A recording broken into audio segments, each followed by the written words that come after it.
জনাব সেলিমুজ্জামান সেলু উপস্থিত আছেন ভুয়াপুর থানা বিএনপির পৌরসভা বিএনপির সংগ্রামী সাধারণ সম্পাদক লুৎফর রহমান গিয়াস সহ অন্যান্য নেতৃবৃন্দ।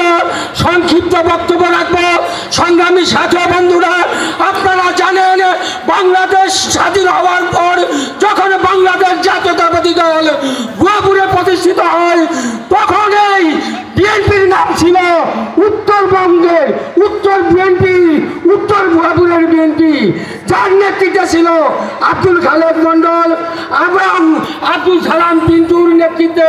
যখন মানুষ বলতো যে বিএনপি বলতে মানুষ বুঝাতো যে আপনি বেতুয়া পলসা এবং এই 5 গ্রামের বেশি। তারপরে আস্তে আস্তে অনেক দিন চলে গেছে। আজকে বাংলাদেশে একটা বৃহত্তম রাজনীতি দল হিসাবে প্রতিষ্ঠিত হয়েছে এই বাংলাদেশ জাতীয়তাবাদী দল। এইটা বিপরীতে ঐতিহ্য আছে। কোনোদিনই এই ধানের শীষের ভোটকে এখানে কেউ কম দিতে পারে নাই এবং অন্যান্য প্রতিদ্বন্দ্বী যারা ছিল তাদের জামানত বাজেয়াপ্ত হয়েছে। বন্ধুরা আমার, সামনে যে নির্বাচন আসছে, আমরা এই 5 গ্রামের ঐক্য জোট থেকে দেখিয়ে দেব আমাদের প্রতিদ্বন্দ্বী যারা থাকবে তাদের জামানত বাজেয়াপ্ত করে দিয়ে বাংলাদেশ জাতীয়তাবাদী দলের ধানের শীষকে আমরা জয়যুক্ত করব। এই আশাবাদ ব্যক্ত করে 5 গ্রামের জনসাধারণকে আমার পক্ষ থেকে আন্তরিক শুভেচ্ছা জানিয়ে আগামী নির্বাচনে আপনারা ধানের শীষে ভোট দিবেন এই আশাবাদ ব্যক্ত করে সবাইকে ধন্যবাদ দিয়ে আমি আমার কথা শেষ করছি। আসসালামু আলাইকুম। এই পর্যায়ে আপনাদের মাঝে বক্তব্য নেওয়ার জন্য অনুরোধ করছি ভুয়াপুর পৌরসভা বিএনপির সাবেক সাধারণ সম্পাদক জনাব রকিবুল হোসেন ভূঁইয়া সাহেবকে তার মূল্যবান বক্তব্য রাখার জন্য অনুরোধ করছি।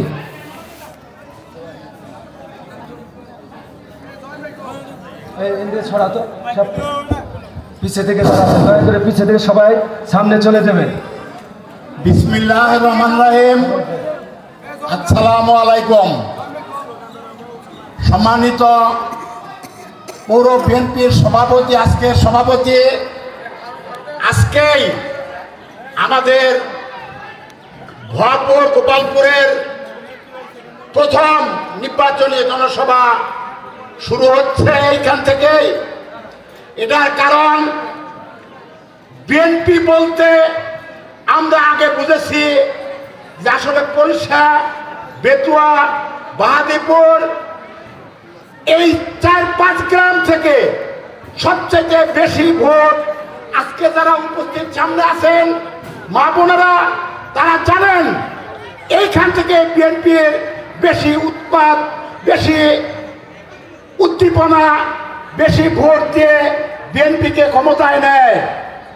সেই জনসভায় উপস্থিত আছেন আমার প্রাণপ্রিয় নেতা, শ্রদ্ধেয় নেতা, 17 বছর কারা নির্যাতিত নেতা, টাঙ্গাইলের সাবেক প্রথম সাধারণ সম্পাদক বিএনপির আব্দুল সালাম পিন্টু সাহেব, উপস্থিত থানা বিএনপির সভাপতি মুস্তফা সাহেব, সাধারণ সম্পাদক সেলিমুজ্জামান সেলিম, উপস্থিত আছেন পৌর বিএনপির সাধারণ সম্পাদক গিয়াসউদ্দিন, উপস্থিত আছেন আমাদের ভোটের অর্ধেক যারা মা বোনেরা, তাদের মহিলা দলের সভাপতি সম্পাদিকা, সামনে পিছিয়ে উপস্থিত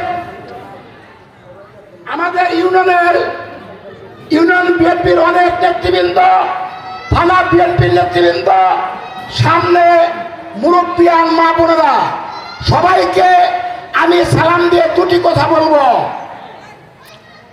অন্য কোন ফ্যামিলিতে টাঙ্গাইলের আপনারা দেখেছেন কেন্দ্রীয় নেতা 2 ভাই নাই। আমরা আজকে এমন পেয়েছি একজন ভাইস প্রেসিডেন্ট, সহসভাপতি, আরেকজন প্রচার সম্পাদক টুকু সাহেব, কেন্দ্রীয় 2 নেতা। টাঙ্গাইলের কোন দলের এ পর্যন্ত 2 ভাই হয় নাই। আমি আপনাদের কাছে অনুরোধ করব যে আপনারা যেহেতু প্রথম জনসভা নির্বাচনের আজকে এইখান থেকে শুরু করছি, আমরা যেহেতু আগে আপনারা বিএনপিকে ভোট দিয়ে সালাম পিন্টু সাহেবকে এমপি বানিয়েছিলেন, মন্ত্রী হয়েছিলেন, শিক্ষা উপমন্ত্রী, শিল্প উপমন্ত্রী। আগামী নির্বাচনে ইনশাল্লাহ আমরা সবাই আপনাদের সহ একত্র করে নিয়ে সারা ভরপুর গোপালপুরে মা বোনদেরকে নিয়ে আমরা প্রত্যেকের কাছে ভোট চেয়ে সালাম পিন্টু সাহেবকে এমপি বানাবো এবং আশা করছি জেলার মন্ত্রী সে হবে এবং ফুল মন্ত্রী হবে, এই আশা ব্যক্ত করে সবাইকে ধানের শেষে ভোট দেওয়ার আহ্বান জানিয়ে আমি আমার বক্তব্য এখানে শেষ করছি। আল্লাহ